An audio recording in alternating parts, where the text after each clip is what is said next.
Boa noite, sejam bem-vindos a mais uma live da Julou. Hoje vamos falar sobre o artigo publicado pelo docente advogado José Américo Bravo. O artigo dele fala sobre o funcionamento das Assembleias Gerais e a exigência estatutária do quórum no direito societário angolano, numa nota de limites e manifestações. Este artigo foi publicado na nossa revista Julou. Quem quiser visitar pode aceder ao nosso site, que é o www.julou.co.au. Este artigo, vamos lá ver, já estão a entrar. José Américo Bravo já entrou. Tenta aí solicitar para chamar para entrar para a nossa live, para ver se eu consigo chamá-lo. E vou já aproveitar fazer um pequeno resumo do que sobre o artigo. Já falamos aqui de que, com o agravar das medidas de confinamento, a que por força da crise sanitária não temos sujeitos. Boa noite. Boa noite, doutora. Tudo bem? Estou a ouvir com algum um ruído, alguma coisa ali. Não sei se os que estão a assistir também estão a ouvir esse pequeno ruído. Pois eu por acaso ouço, mas acho que é céu. Acho que vem dali, não? Agora, tá? Tá melhor. Então, eu estava aqui a fazer uma pequena leitura do resumo do artigo para contextualizar e podermos fazer a nossa conversa. Então, como eu estava a dizer, que começa aqui o artigo a falar sobre a questão das medidas de confinamento por força da crise sanitária, levou com que várias sociedades cujos sócios, pelo menos alguns, não se acham no local onde se situa a sede societária. E por isso não podem no momento fazer-se presentes sem representar, nem representar as Assembleias Gerais, ou ainda no limite do absentismo próprio dos sócios, o que, como parece óbvio, inviabiliza a realização das ditas Assembleias Gerais por falta de constituição do quórum. E então, José Bravo, o que lhe motivou a escrever esse artigo foi mesmo essa questão da falta da inviabilização da realização das reuniões? Pois, doutora, foi sim, né? Antes gostava de saudar a todo mundo que nos acompanha através da plataforma e no Instagram. Pronto, respondendo à sua pergunta, doutora, foi sim, foi exatamente as circunstâncias menos boas, né? Que vivemos hoje e pronto, que por conta da qual grande parte das nossas coisas diárias não podemos fazer e uma delas não pode ser realizada para quem é investidor, é estar presentes, duas, três ou mais pessoas, né? Já que o limite mínimo de sócios, pelo menos para as SQs, sociedades por cotas, é 2, quanto mais não seja nas sociedades anónimas, que por norma têm um número muito elevado de sócios, embora o limite mínimo legal seja 5, né? Mas o que me levou mesmo a escrever esse artigo é uma situação muito concreta que eu vivi, bastante concreta, que, assim, em linhas gerais, eu procuro, de modo muito discreto, revelar nesse artigo. E o que é que aconteceu? Foi exatamente assim, porque alguns sócios não estavam aqui em Angola, nem investidores não estavam em Angola, e sabe que, de acordo com a lei das sociedades comerciais, em regra, as Assembleias Gerais devem ser realizadas no local em que está situada a sede. Isso diz a lei.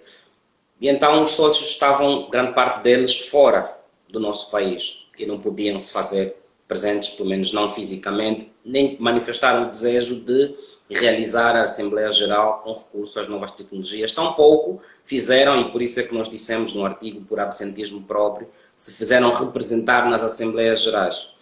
É claro que isso prejudica o normal funcionamento da Assembleia Geral. Ora, se eu sou sócio de uma sociedade e tenho comigo mais 4, e esses 4 nem estão dispostos a estar presentes para realizar Assembleias Gerais e fazer coisas comuns da Assembleia, como designar os órgãos sociais, eu vejo-me impedido de continuar o ente social. Nem tenho órgãos sociais devidamente designados e, portanto, pronto, a sociedade fica como que numa situação de infuncionalidade, permita-me a expressão. E o que é que se fazer? Quid facer, quid iuris, numa situação como esta? Pronto, é mais ou menos em volta desse assunto que a gente traz este assunto, né? Que a gente decidiu escrever sobre esse tema importante, né? Que é importante para todos nós, né? Está aqui o Paulo Marcos a pedir para colocar o tema. Eu, sinceramente, não sei. Deixa eu ver se consigo. Mas acho que não sei se consigo fazer agora. Conseguia fazer antes de entrar na live. Mas agora confesso que não sei ainda. Mas como estava a falar, Bravo, sobre essa questão da limitação da ausência dos sócios, da maioria deles, acaba por tornar quase que inviável a parte da gestão corrente da própria sociedade, certo? Certo. Mas isso também não disse que, por exemplo, no caso que lhe fez motivar a escrever esse artigo foi que nenhum deles mostrou interesse em regressar para Angola. Nenhum deles mostrou interesse em realizar as reuniões via online, não é? Agora tem várias plataformas que possam permitir a comunicação. E mesmo assim, a lei não permite, não valida essa forma de poder reunir pelas plataformas? Pronto, o problema não é tanto se a lei permite, porque o que a lei permite é uma forma de realização da Assembleia Geral por voto unânime por escrito. Mas a questão é que nem mesmo nesse sentido... Exatamente, é a vontade que fala. Deles, não quero, e então também não acontece. Pois. E o pior que isso é que havia uma disposição estatutária, e é por isso que a gente também no tema fala sobre isso, uma disposição estatutária que estabelece uma maioria qualificada, um quórum de funcionamento e também de deliberação, de uma maioria qualificada de 1/3 do capital social representado para que a Assembleia validamente delibera sobre qualquer assunto.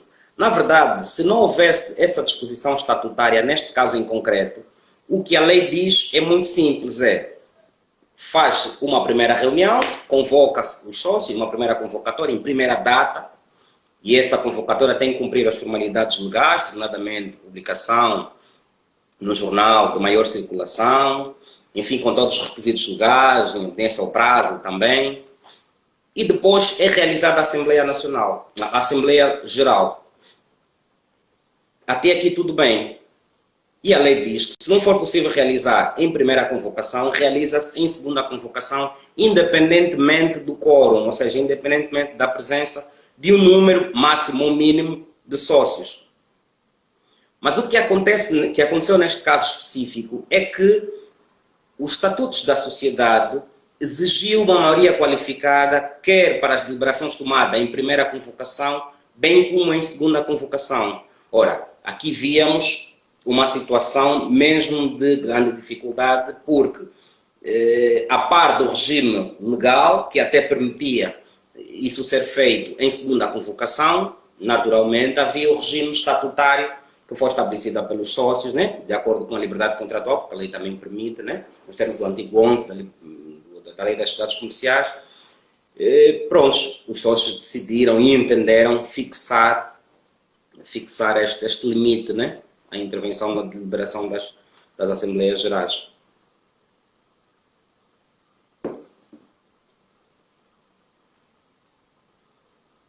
Sim. Pois, pensei que a doutora quisesse tomar a palavra. Ah, Então, ok. Não, mas e então, quero aí já entrar para o que é que propõe em termos de solução para este problema. Há uma forma de conseguir solucionar esse um terço. Se eu tiver um terço, faço a reunião sozinha pois, do capital. eu já lhe digo a solução, porque na verdade, doutora, a solução está na lei. A solução está na lei. O que não está na lei é um consenso. Pelo menos, a lei das sociedades comerciais, no artigo 400 e pouco, penso, deixa-me só ver aqui, e já lhe digo, 403. O grande problema dessa questão está neste artigo. Está mais na qualificação jurídica que é dada pelos autores neste artigo. Por quê? Há quem diga que este artigo tem caráter imperativo e há quem diga que não. Porque o que é que está neste artigo? E eu já digo à doutora mais ou menos o que é que se diz nesse artigo. Nesse artigo diz o seguinte: diz, em primeira convocação, salvo o disposto no estatuto ou no número seguinte, a Assembleia Geral, ou no número seguinte, a Assembleia Geral delibera independentemente do quórum constitutivo ou deliberativo. Quer dizer, naturalmente, que estamos aqui em presença de uma regra. A primeira regra qual é? Tratando-se de primeira convocação, a Assembleia Geral delibera independentemente do número de presenças, do quórum, independentemente de haver um quórum respeitado. Mas há exceções, pelo menos duas exceções. A primeira qual é? Quando o contrato de sociedade estabelece em sentido contrário, número 1, e a segunda é quando se está em presença de matérias que estão mesmo no artigo 403, no número 2. São aquelas matérias que têm a ver com a alteração do pacto social, aumento do capital, enfim, são questões muito mais delicadas e que por essa razão a lei quer proteger e, portanto, exige uma intervenção um pouco mais qualitativa em relação à representação do capital social. Regra número 1. Repito, do ponto de vista da lei, no número 1 diz que a regra é não haver um quórum, nem deliberativo nem constitutivo, mas as duas exceções são relativamente a matérias complexas, no número 2, ou se o contrato de sociedade dispuser em sentido contrário. O que é que queremos dizer? O que é que a lei diz? Do nosso ponto de vista, a lei diz que a limitação do funcionamento das Assembleias Gerais só pode ser feita, só pode ter lugar quando as Assembleias Gerais são feitas em primeira convocação. E depois, a própria lei, no número seguinte, diz o seguinte, diz qualquer coisa como em segunda convocação, a Assembleia Geral delibera independentemente do número de presenças registradas, independentemente de haver um quórum. É aqui exatamente onde está o problema. Isso parece muito simples, mas não. Embora a lei diga isso, e a questão que se coloca é, e se o pacto social dispuser em sentido contrário? Embora a lei diga que em segunda convocação, independentemente da presença, do número de presenças, e se o pacto social dispuser em sentido contrário, algumas pessoas, não poucas, entendem que esta norma é facultativa, uma norma dispositiva, e que os sócios, no âmbito da sua liberdade contratual, podem dispuser em sentido contrário. E se o fizerem no contrato de sociedade, como foi o caso, se o fizerem, eles estão a respeitar a lei, estão no âmbito da sua liberdade. E só para dizer aqui, doutora, o processo que deu lugar a este artigo foi para registro e foi exatamente indeferido o registro por causa dessa questão. Porque muita gente entende que, doutor, nós estamos em presença de manifestação dos sócios em sentido contrário. Pronto, é preciso naturalmente um exercício interpretativo, e isso é doutrina, né? E a doutrina é mesmo assim um pouco divergente. Alguns autores vão no sentido da qualificação desta norma, do 403, atribuindo a ela caráter imperativo, e outros vão naturalmente no sentido de qualificá-la em sentido diverso, isto é, atribuindo caráter meramente dispositivo, ou se quisermos, facultativo. Portanto, como disse, o centro da nossa discussão está exatamente aqui.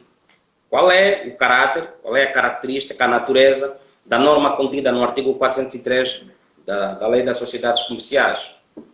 Porque, como sabemos, né, as Assembleias Gerais são os órgãos, como ensinam vários autores, o professor Ferreira Correia diz isso, é o órgão supremo das sociedades. É o órgão a quem cabe tomar as decisões mais importantes.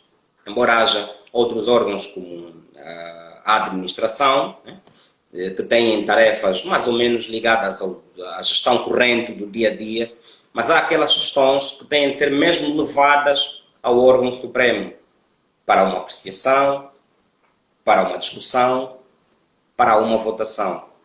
E só assim é que as decisões das Assembleias Gerais passam a produzir os efeitos jurídicos para os quais foram naturalmente convocadas, né? Portanto, o nosso artigo trouxe essa discussão. Qual é a qualificação jurídica a ser atribuída a esta norma do 403 que, como vê-se, é difusa. Não há muita unanimidade, não há pelo menos unanimidade na doutrina em relação à qualificação atribuída. Grande parte da doutrina entende que sim é uma norma dispositiva e que os sócios no âmbito da liberdade contratual, no pacto social, nos estatutos, se quisermos, podem dispuser em sentido contrário, que é o que aconteceu, ao passo que outra parte da doutrina, que é aquela com a qual mais nos revemos, entende que essa é uma norma de caráter imperativo e não pode ser substituída por outra, porque, como sabemos, qualquer norma legal de caráter imperativo é julgada nula. E se é nula, a consequência jurídica é aquela que a própria lei prevê. É nula, inexiste, e a consequência é a restituição do status quo ante, ou seja, a restituição do estado anterior. O estado anterior é o da liberdade deliberativa, se assim quisermos, né? A ausência de quórum, quer em primeira, quer em segunda convocação. Interessante. Interessante perceber que aqui há uma discussão doutrinária, não é? E então, acho que os próprios advogados, perante uma situação dessas, para poder acolher e aconselhar, também poderão ter posições diferentes, porque lá está, é uma questão doutrinária, um pode seguir uma posição e outra posição, e assim fica complicado. Então, sugere que talvez na nova lei se possa pensar numa solução para este caso. Se bem que diz que na lei já tem essa solução, mas lá está. Não, talvez a interpretação está a ser assim não muito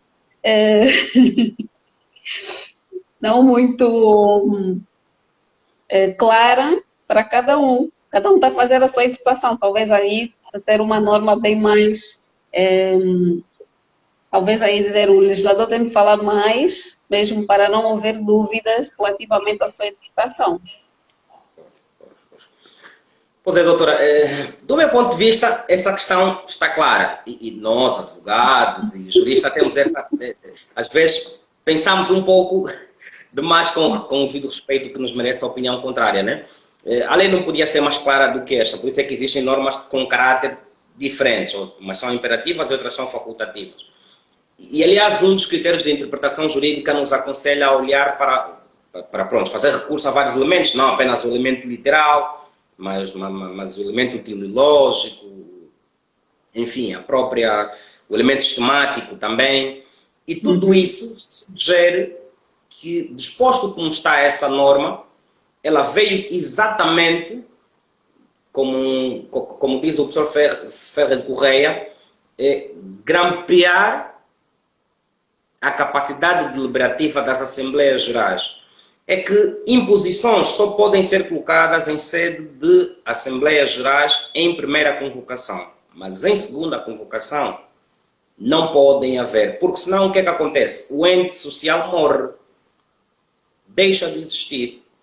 Então é um modo de garantir o funcionamento do ente social que o legislador deixou, pelo menos quando se trata de questões em segunda convocação, deixou, ou mais do que deixar, eliminou qualquer exigência de quórum. A lei eliminou e até, pronto, não permite, porque, como disse, é uma norma de caráter imperativo, não permite que haja disposição em contrário, mesmo que for estipulado a nível estatutário. Mas normalmente os estatutos já prevêem essa questão.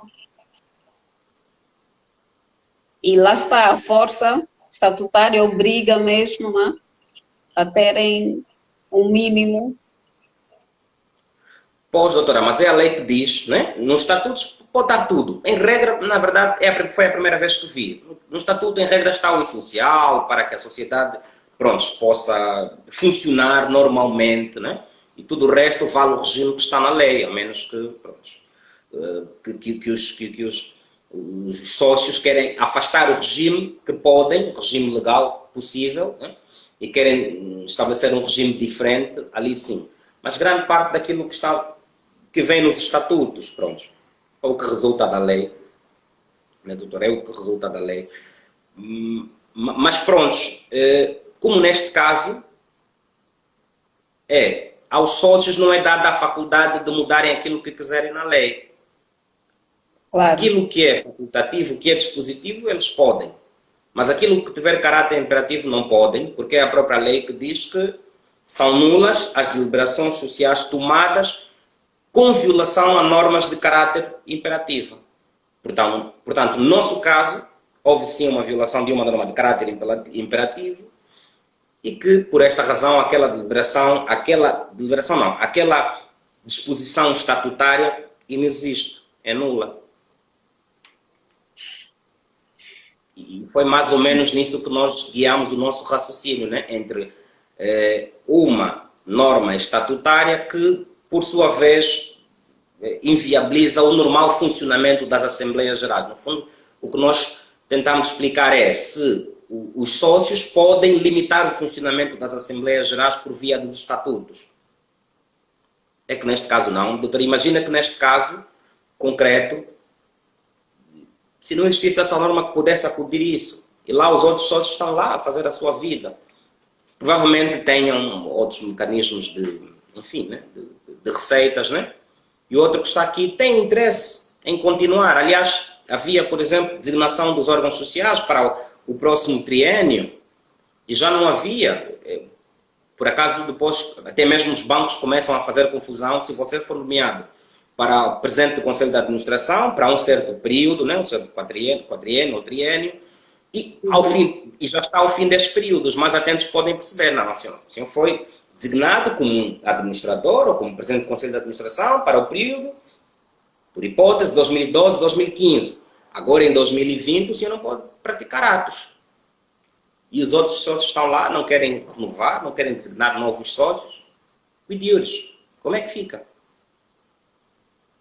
Pronto, se entendermos que aquela norma dos estatutos não pode ser oposta, porque vale, estamos a admitir que o ente social morre. E admitir que o ente social morre, depois tem várias repercussões, só para não falar do aspecto que já falamos, que é jurídico, depois tem o aspecto social, é colocar um conjunto de pessoas ao desemprego, é colocar, enfim, né? O Estado também não ganha. Aqui também não se chama a própria responsabilidade dos sócios que impõem ou alegam não poder, por qualquer, nem por representação, nem por qualquer meio, querem se fazer presente na Assembleia, não acabam por. E lá está, diz que vai acabar por inviabilizar, por dificultar o próprio funcionamento da sociedade e não poderão ser responsabilizados por isso? A responsabilidade, eu penso que não, doutora, por uma razão, porque participar nas assembleias, mais do que um dever, é um direito dos sócios. E o direito pode ou não ser exercitado. Eu penso que eu não sou obrigado a participar. Mas o não exercício desse direito vai prejudicar, estamos a ver, pode prejudicar o funcionamento, originar o tal desemprego, poderá acarretar dívidas com fornecedores, né, se a tomada de decisão também parte da Assembleia. Então, vai tornar a própria sociedade devedora de muitos, até do próprio Estado. E quem vai responder por isso? Não serão eles, não é? Porque Pois, até a doutora, própria sociedade tem aqui coisas que, apesar de serem muito, no início, pensar-se de forma muito basilar, mas depois acaba por estender, acaba por ser uma bola de neve que depois puxa muita coisa. Toca nos funcionários, toca nos fornecedores, toca na questão da fiscalidade, das contas, o próprio plano e desenvolvimento da, da instituição, da sociedade, porque a própria Assembleia é que define as políticas, o que é que se vai fazer, o que é que se não vai fazer, e fica tudo parado. Pois, doutora, mas não é bem assim. Para essas questões mais do dia a dia está o Conselho de Administração, né? A gestão, uma gestão mais corrente, por isso é que normalmente, aliás, sabe que a Assembleia Geral, ordinariamente, né, só se reúne anualmente para analisar as contas, né? Para, pronto, eventualmente distribuir dividendos, para eventualmente saber se haverá, enfim, para questões muito concretas, né? De duas uma, ou para as Assembleias ordinárias, que são anuais, ou para as Assembleias extraordinárias, como o nome diz, são mesmo extraordinárias, ou para as Assembleias, enfim, especiais, que também, como disse, têm um regime especial e, portanto, são muito ocasionais. Em regra, essa questão de pagamentos até a fornecedores e tudo pode ser resolvido mesmo a nível do Conselho de Administração. Mas a questão é, e se não houver Conselho de Administração designado? Pois, o problema já é maior. Mas responsabilizar os sócios, não sei. Por isso é que a lei permite mesmo, doutora, que uma deliberação seja tomada nesses termos. Por isso é que a lei permite. E foi nesse sentido que nós aconselhamos o cliente. Em nossa presença, vamos fazer uma deliberação, vamos convocar a Assembleia Geral, conforme tem que ser. Uma convocatória, onde está a ordem, os pontos a constarem na ordem de trabalhos, conforme tem que ser, com antecedência devida, 30 dias de antecedência, com a publicação no jornal. E nós decidimos já colocar também o quê? Que a Assembleia vai ser realizada. Em primeira convocação será no dia X e em segunda data, primeira e segunda data, para não haver necessidade de em segunda data fazer uma nova convocatória. Em primeira data será no dia X e em segunda data será no dia Y. Posto isso, não foi realizado em primeira data, em segunda data, não obstante não ter sido realizada, o que nós dissemos é que assista ao sócio o poder de deliberar sobre os pontos, não obstante não estarem cumprido quer o quórum estatutariamente previsto pelos sócios. Mas que eles depois acabam por tomar conhecimento quando receberem a ata, não é? Pois e acabam, manifestarem o que é que pensam sobre o assunto que foi discutido. Então têm sempre essa possibilidade, mesmo ausentes, depois poderem dar o seu parecer sobre o que foi decidido e abordado na reunião. Podem sim, podem inclusive requerer a anulação, né, da deliberação tomada, né? Ou das deliberações. Aí já torna até mais, digo não flexível, mas possível para essa solução que propõe. O sócio que está sozinho, que está presente, poderá ficar mais confortável, eu vou avançar, mas no entanto vou dar-los a conhecer. Apesar de ter feito todos os trâmites legais, publicação, e ter lá tudo, mas mesmo assim depois eles vão tomar conhecimento, não poderão alegar que não foram tidos nem achados. Sim, pois eu acho que sim, doutora. Mas o problema mesmo coloca-se, neste caso, colocou-se em relação ao registro. Em relação ao registro. O registro, a conservatória, ao receber a ata, não aceitou, pois ela percebe que não, só esteve presente um, onde é que estão os demais? Portanto, não respeitou o quórum que até está nos estatutos. O problema é exatamente esse. Não é muito com os outros sócios, porque parece que eles estavam mesmo desinteressados com a sociedade. Estavam mesmo desinteressados com a sociedade. Portanto, o registro recusou-se, disse que não. Há aqui uma norma estatutária que estabelece um quórum qualitativo, um quórum constitutivo e também deliberativo de maioria qualificada de um termo, penso que era no caso. Portanto, o problema era mais com o registro. E aí foi mais o nosso trabalho. Encontrar uma possível solução, depois chega para fazer, vem o registro e viabiliza. Diz que não é possível. Pois, pois, pois. E como é que Portanto, foi resolvida essa situação? Conseguiram depois, eh, não é convencer ou explicar a interpretação da norma pois, ao vosso felizmente governo? depois conseguimos. Embora não foi fácil, não foi uma tarefa fácil, porque a conservatória também tinha o seu ponto de vista, né? O registro também tinha o seu ponto de vista, e estavam fortemente convencidos de que este era o caminho, né? Mas pronto, estavam fortemente convencidos e até fundamentaram devidamente, apontaram soluções, apontaram doutrina neste sentido. Portanto, foi um debate interessante. Aliás, por essa razão é que nos inspirou a pensar em escrever um artigo para a João, né? Sobre esse tema, né? Ah, que bom. Foi muito bem recebido o artigo. Não sei se alguém tem alguma pergunta, porque estamos aqui a falar sobre a impossibilidade de se realizar assembleias gerais por falta de quórum, não é? E, mas já nas sociedades por cotas, é, é mais fácil fazer, ou também há uma necessidade de se fazer esse procedimento todo. Pronto, esse regime, por acaso, estávamos a ver do 403, está no regime geral, no regime das sociedades anónimas. Né? Nas sociedades por cota, o problema que se coloca é mais ou menos parecido. Sabe que nas sociedades por cotas as deliberações são tomadas por maioria simples. É mais difícil o problema ser colocado também. É um pouco mais raro. Primeiro, grande parte das sociedades por cota,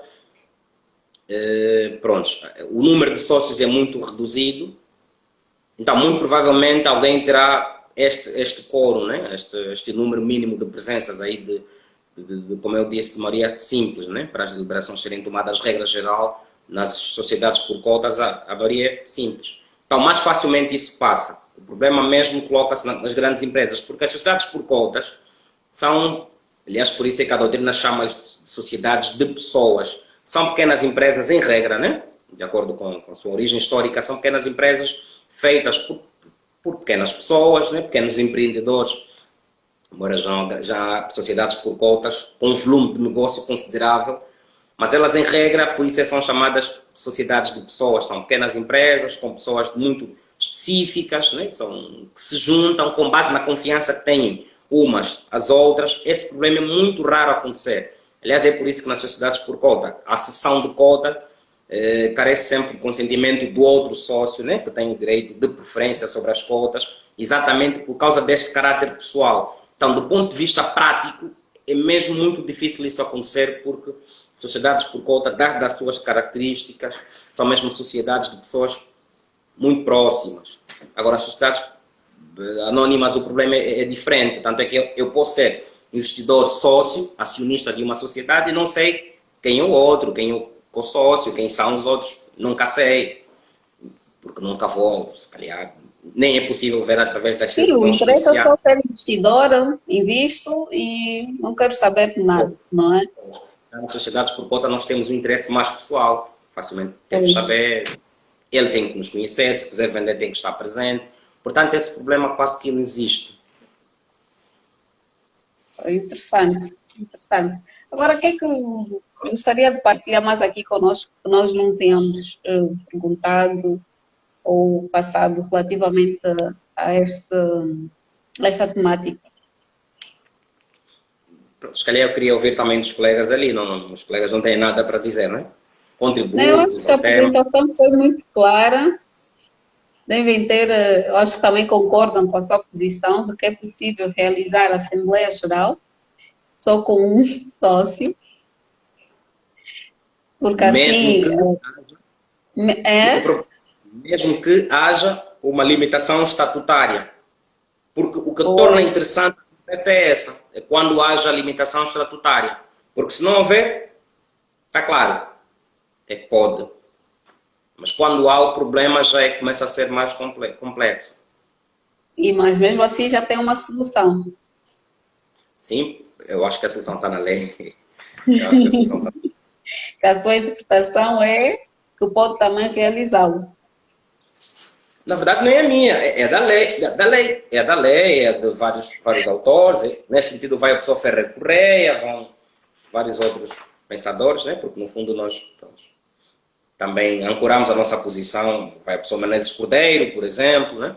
Ancoramos a nossa posição em jurisconsultos e professores, né? Sobretudo com elevada experiência nesta área. Né? Então, talvez também há uma necessidade de se esclarecer melhor ou interpretar melhor esta, não que seja melhor, mas talvez promover mais esse tipo de interpretação, porque lá disse que teve que debater muito com os funcionários do cartório. Pois. Certo? Mas lá está, teve essa paciência, teve esta perseverança e teimosia de convencê-los. Tem outros que poderão, não é? Não dá, está aqui, eles disseram que não pode e depois fica por aí. Mas, e poderão muitas empresas, muitas sociedades estarem limitadas o seu funcionamento ou essas questões muito a nível das assembleias estarem pendentes por uma questão que já diz que a doutrina já arranjou uma solução para isso. Pois, doutora, mas como disse, doutora, é mesmo uma posição, e em direito vale muito a força do argumento e não o argumento da força, né? Por exemplo, eu vejo agora o manual do professor Menezes Cordeiro, também entende que, por acaso estava a ver aqui poucos minutos antes de entrar para a live, o professor Menezes Cordeiro, que é um jurista conceituado, também entende que aquela disposição é dispositiva, né? Que aquela norma é dispositiva e pode ser afastada mediante disposição estatutária em sentido contrário. Prontos, então é mais uma voz ativa a se colocar até em sentido contrário àquele que obteve, neste caso, obteve vencimento, né, doutora? Portanto, são posições e nós, juristas, advogados, estamos acostumados ao contraditório e é assim, algumas vezes vence uma posição, algumas vezes vence outra, mas respondendo à pergunta anterior da doutora, provavelmente uma solução mais clara na lei resolvia isso, embora, como disse, do meu ponto de vista, pronto, a lei está bastante clara, né? A lei está bastante clara. Mas se há divergências de opinião, é provável, isso é um indicativo claro também de que não está assim tão claro. Pois é. Até inspirou a escrever esse artigo, quer dizer que há muita gente que não pensa da mesma forma, mas foi muito interessante a nossa conversa. Não sei se alguém tem alguma contribuição, algo a dizer relativamente a isso. Eu, por acaso, acabei por aprender consigo essa possibilidade de se realizar assembleias gerais, mesmo só com um sócio presente. E apresentou a sua teoria, a sua defesa, chamou também aqui os doutrinários que defendem esse posicionamento e que quem quiser saber mais sobre o assunto poderá consultar o artigo que está disponível no nosso site, que é www.julou.co.au, ou também contactar José Bravo, podem debater e acharem uma melhor forma de comunicarem sobre esse assunto. José Bravo, muito obrigada. Não sei se quer falar mais alguma coisa para fecharmos a nossa live. Não, doutora, doutora Hélia, penso que estamos conversados, espero poder ter satisfeito as expectativas dos colegas ali que nos acompanham. Nós temos uma seguidora que estava mesmo constantemente a controlar a live e ela, por acaso, não está aqui, deve ter acontecido alguma coisa, porque desde o momento que nós tornamos público, publicitamos o cartaz, ela estava sempre a perguntar, eu não quero perder, eu quero assistir, tem algumas questões. E então, mas está aqui, vai ficar gravado no nosso perfil do Instagram e poderá consultar. Tá, José Bravo, muito obrigada. Tenha uma boa continuação, uma feliz noite. Obrigado. E estamos juntos num próximo artigo. Guardamos. Obrigado. Esperamos que sim, esperamos que sim. Obrigado e até já. Tá, até já. Boa noite. Boa noite.